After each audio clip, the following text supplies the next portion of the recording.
بسم اللہ الرحمن الرحیم۔ اردو ترجمہ۔ اللہ کے نام سے شروع جو بڑا مہربان نہایت رحم والا ہے۔ بسم اللہ کا مفہوم ہر کام شروع کرتے وقت اللہ کا نام لینے کا حکم ہے تاکہ کام میں برکت ہو۔ یہ ہمیں یاد دلاتا ہے کہ طاقت، مدد اور توفیق سب اللہ ہی سے ملتی ہے۔ الرحمن بہت زیادہ مہربان۔ رحمان اللہ کی عام رحمت ہے جو دنیا میں ہر انسان، جانور اور مخلوق پر ہے۔ مسلمان ہو یا نہ ہو، سب اللہ کی اس رحمت سے فائدہ اٹھاتے ہیں۔ الرحیم خاص رحم کرنے والا۔ رحیم اللہ کی خاص رحمت ہے جو آخرت میں ایمان والوں پر ہوگی۔ یہ رحمت دائمی اور مخصوص ہے۔ سبق: ہر کام اللہ کے نام سے شروع کرنا ہمیں اللہ کی طرف متوجہ رکھتا ہے۔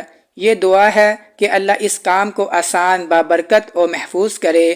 یہ آیت اللہ کی مہربانی، محبت اور قرب کا احساس دلاتی ہے۔ اللہ تعالی ہمیں اس پر عمل کرنے کی توفیق عطا فرمائے۔ آمین ثم آمین۔